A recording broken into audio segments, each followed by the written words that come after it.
Alright, ladies and gentlemen, welcome back to Raiders Daily. My name is Jackson. I post daily Raiders content. If that's something you enjoy this video, hit the like button, hit that sub button. So today we have an article from Alex Ballentine, and we are going to be discussing Raiders players who might not live up to the hype in 2022. So we're actually super close to training camps and when football kind of starts getting back into the action. So I thought today a little reaction video would be pretty fun. Let me know what you guys think down below. But if I had to guess, I think there's 3 players on this list. If I had to guess, I'd go probably Jacobs. I'm going to go, whether or not, and by the way, I don't necessarily agree with these. I'm going to go, actually, let's get into it, bro. I'm very curious who they got. I was going to throw in Jacobs, but I'm like,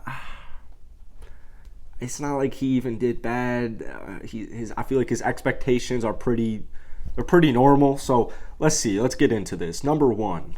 Where's number 1? Edge Chandler Jones. Damn, bro. That is definitely tough. So Chandler Jones, Raiders signed him to a 3-year, $51 million contract. Last season he had 10 sacks, but only has hit double digits twice in his career. Racked up 10.5 last season and is 2 seasons removed from 19 sack campaign. Considering the Raiders last season, so first off, I guess theoretically see this happening, him just not having a crazy ass season. I know he is not necessarily getting up there in age, but he's getting up there in age.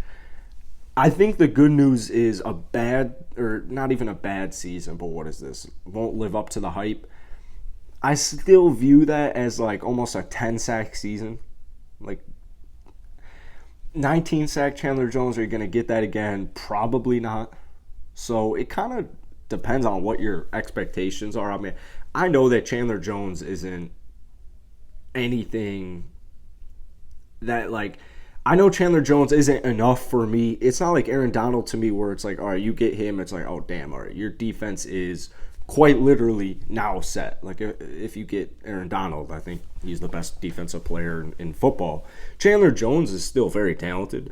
You got Max Crosby on the other edge. I think that a team that had the most pressures last season, or were they number 2 in most? I think they were number 1. Raiders number 1 in most QB pressures last season.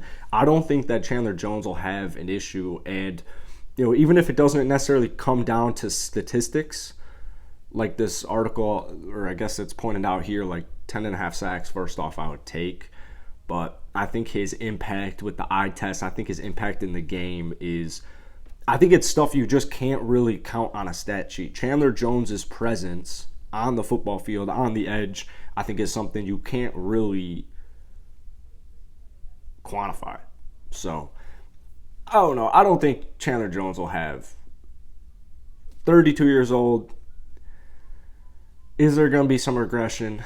Maybe, but I don't think it's going to be that substantial if it does happen. Damn, Darren Waller's on this list. I'm pretty surprised Darren Waller's on this list. Ooh, I just accidentally went to number 3. The good news for Darren Waller is this. If he can just stay healthy, he's going to see plenty of targets. He's going to have plenty of opportunities. This past season, with everything the Raiders offense specifically went through, you really only had Hunter Renfrow, 100 passes, over 1,000 yards receiving. I know Darren Waller did end up playing a little bit, but if he can get back to his kind of former 2019, 2020 self, the Raiders offense it's going to be firing on all cylinders. I mean, Darren Waller is definitely a piece that is extremely important, I would say, to Darren Waller. I don't really know. Statistically speaking, I don't think he had a good year whatsoever last year. So I don't know how he might not live up to the hype, because I think his hype has kind of been dampened a little bit because of last season, whether it was due to COVID, whether it was due to his injuries. Darren Waller last year definitely, I don't want to say let down, but it just wasn't a huge, great season.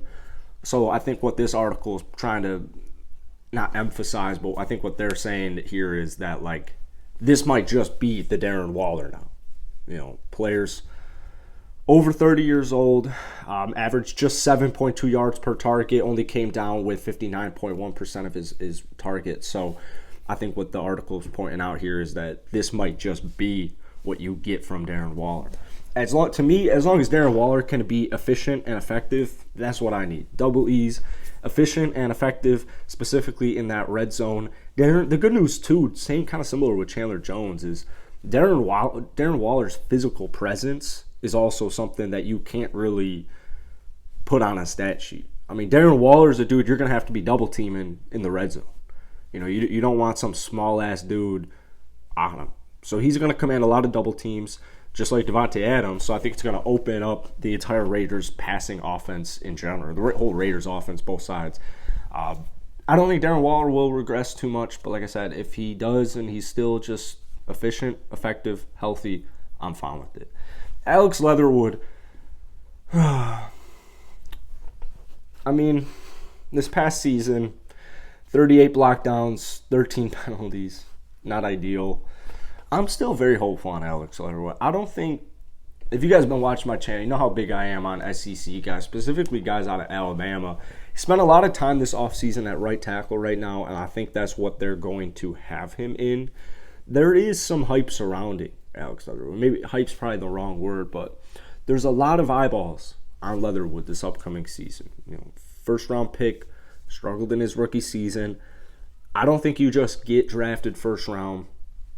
I just think last year he was super raw. I think that's what it boiled down to, is just super raw last season. And now that he's acclimated, adjusted to the speed of the NFL, I think he's going to. It's very hard to not it's hard to not improve after last year, man. I mean, 17th pick in the draft. They had to move him into right guard halfway through the season because of how bad it was going. I mean, 13 penalties is not what you want to see. And it was definitely a bigger, or played its own role in the Raiders' offensive line in general, just being ranked 28th out of 32 last season. But I think a new coaching staff is going to, I think it's really going to change everything.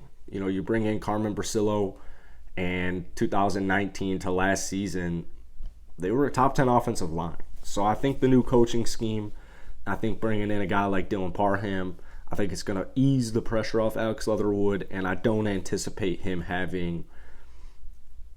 I think he's going to have a good developmental year. So I know a lot of the Raiders' success next season kind of depends on the offensive line, and it's going to start with Leatherwood. This one I have the most trouble buying. I'm like that big on Alex Leatherwood. Darren Waller, maybe if he can't stay healthy, there will be some type of, not an issue, but like just a plateau at statistic-wise, I guess. Chandler Jones, I don't really buy any of these three, but if I had to pick what's most likely, I would probably go with Darren Waller just because of injuries, and then Chandler Jones' age, and Alex Leatherwood all the way down at the bottom. I don't know. This was an interesting reaction. This made me think a little bit. This definitely made me think. I think these are not necessarily hot takes, but this is almost like, not worst case scenario, but these are things that are extremely unideal. If all three of these, if none of those three players were to live up to the hype this upcoming season, it would be extremely unideal. So I'm very curious to hear what do Raiders fans have to say about this. So go ahead, hit the like button if you enjoyed it, drop a sub, but most importantly, go ahead and drop a comment. Are you buying this? Peace.